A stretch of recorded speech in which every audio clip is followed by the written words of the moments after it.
Olá, meu nome é Bruno Souza Barros, eu sou estudante de licenciatura de História da Universidade Federal de Minas Gerais. Esse vídeo é uma avaliação da disciplina de gestão escolar. A temática que vai ser abordada aqui diz respeito à gestão democrática, ou seja, como que a gestão escolar pode se dar de uma maneira mais democrática. E eu queria levar em consideração, primeiramente, uma das diretrizes que está contida tanto no Plano Nacional de Educação, quanto no Plano Estadual de Educação, quanto no Plano Municipal de Educação, que está nomeada no artigo 2 do Plano Municipal de Educação, inciso 5º, que diz respeito à formação do jovem para o trabalho e para a cidadania. Para discutir essa diretriz e também abordar outros aspectos da gestão escolar, vou levar em consideração a minha experiência no estágio obrigatório da universidade, em que eu acompanhei turmas de 8º e 9º ano na Escola Estadual Arão Reis. A escola está no bairro Madre Gertrudes, que fica perto do bairro Cabana do Pai Tomás, da cidade industrial e de Contagem. E num primeiro momento eu também queria falar do contexto histórico desse bairro, da formação dele e da estigmatização que os alunos sofrem, para a gente poder pensar essa formação para o trabalho. E por que eu quero pensar isso? Porque grande parte dos alunos de 13, 14 anos já são trabalhadores, ou seja, já estão inseridos num contexto em que eles vão para a escola de manhã e de tarde para o trabalho. E para pensar isso, não só no sentido negativo, mas também no lado positivo, no final do vídeo eu vou trazer umas considerações sobre os fóruns de educação, como espaço em que o jovem pode estar incluído na discussão e pensar coletivamente como essas diretrizes serão tratadas, quais reivindicações a gente ainda tem que enfatizar para uma construção que não seja só vertical, mas ela possa ser horizontal na base e também acessar os entes federativos e os órgãos competentes da educação. Então, no primeiro momento, falando brevemente da história do Cabana do Pai Tomás e do Madre Gertrudes, esses bairros foram nascidos de uma ocupação. Essa ocupação foi feita por trabalhadores que participaram da construção da cidade de Belo Horizonte, mas com o passar do tempo, a partir de um processo de gentrificação, de deslocamento dessas pessoas do centro para áreas mais periféricas, ou seja, a cidade de Belo Horizonte como cidade planejada não pensou em como a habitação se daria fora da Avenida do Contorno, foi cada vez mais puxando elas para a periferia. E o terreno onde está localizado o Cabana do Pai Tomás era propriedade do Antônio Luciano, que é uma figura bem conhecida aqui da cidade, era um latifundiário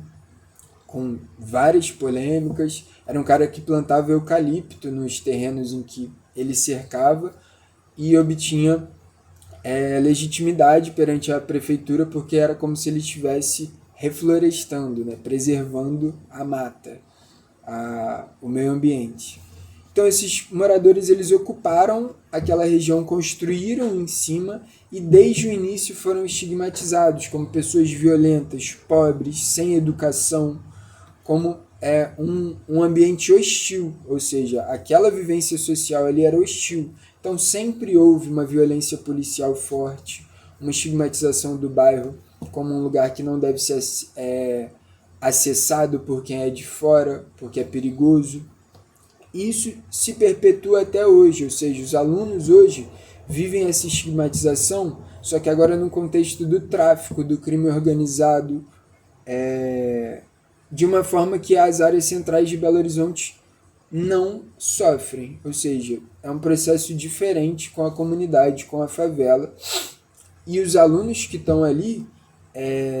o acesso deles à educação e ao mercado de trabalho depende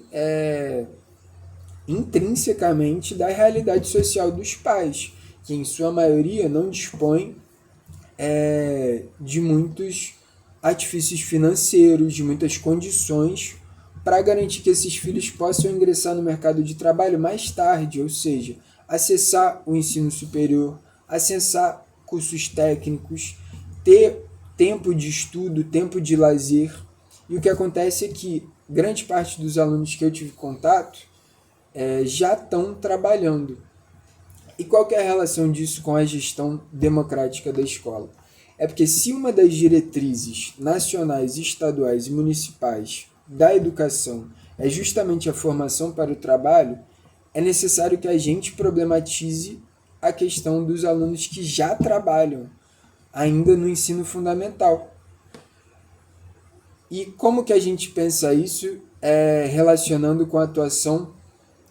dos profissionais da educação?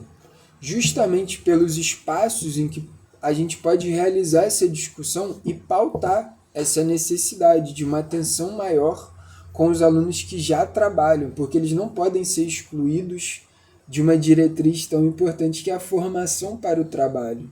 Então, qual o contexto para eles? Por que eles já trabalham? Que tipo de trabalho é esse? Como isso interfere no ensino, na educação deles? Nas possibilidades que serão abertas quando eles terminarem o ciclo básico, quando eles terminarem o ensino médio. E aí, pensando nisso, a conclusão desse vídeo vai ser justamente na ênfase dos fóruns municipais, fóruns estaduais de educação, como espaços em que jovens engajados possam tanto aprender sobre o processo da gestão escolar, junto com outros profissionais, outros representantes dos entes e órgãos federativos, estaduais, municipais, secretários, secretárias, numa discussão coletiva para poder pleitear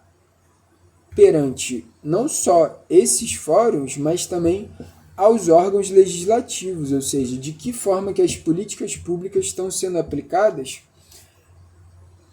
para esses alunos, de uma forma que não homogeneize a educação municipal, a educação estadual, pensando na regionalidade, pensando na composição geográfica, na história desses lugares, como fator que implica em diversas dificuldades, diversos desafios, para que a diretriz não seja uma diretriz abstrata, mas ela possa realmente ser algo efetivo e, de certa forma, personalizado para a realidade da favela, para a realidade da comunidade, para a realidade das cidades de interior, das escolas de interior, em que o trabalho, o jovem que está inserido no mercado de trabalho muito cedo, seja levado em consideração com o tipo de trabalho que ele está realizado, porque não adianta a gente pensar no dispositivo legal que proíbe o trabalho infantil, ignorando que essa é uma realidade de diversas famílias brasileiras, não por opção, mas por causa de uma estigmatização social, por causa de uma falta de acesso. Então, é pensar esse jovem como um sujeito de direito, ou seja, nos fóruns, nesses espaços democráticos, a voz dele é atuante e ela ecoa, ou seja, ela recebe resposta para que não seja abstraído do processo de gestão democrática escolar a realidade empírica deles, certo?